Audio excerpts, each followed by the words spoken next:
Today we're diving into something that isn't always talked about openly in meditation circles, but I think needs to be. It's the guilt that we sometimes attach to our thoughts when we're meditating.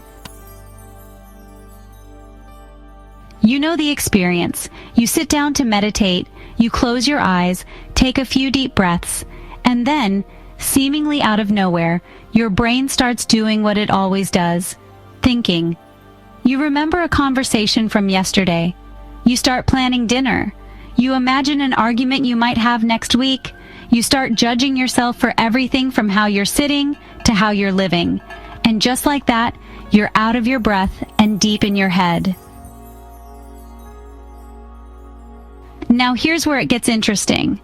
The thoughts themselves, those are not the problem. That's just the mind doing its job.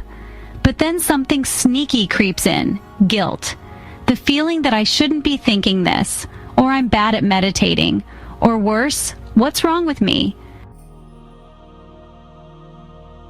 And when we start attaching guilt to those thoughts, we move out of awareness and into judgment. Instead of observing the mind, we start attacking it, and ourselves. But here's something I want you to really hear. Having thoughts during meditation does not mean you're doing it wrong. It means you're alive, it means your brain is functioning, and it means you have something to work with. Let's break this down. Why thoughts are not the enemy. Meditation isn't about achieving a blank mind. That's a myth. It's about learning to observe our experience as it is, without trying to change it.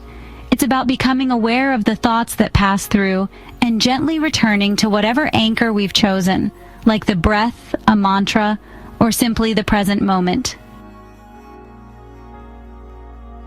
Every time a thought arises and we notice it without judgment, that's a win.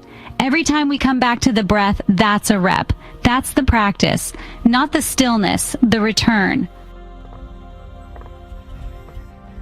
So the question isn't, how can I stop having thoughts? It's, can I let thoughts come and go without guilt, without attaching a story, without making it mean something about me?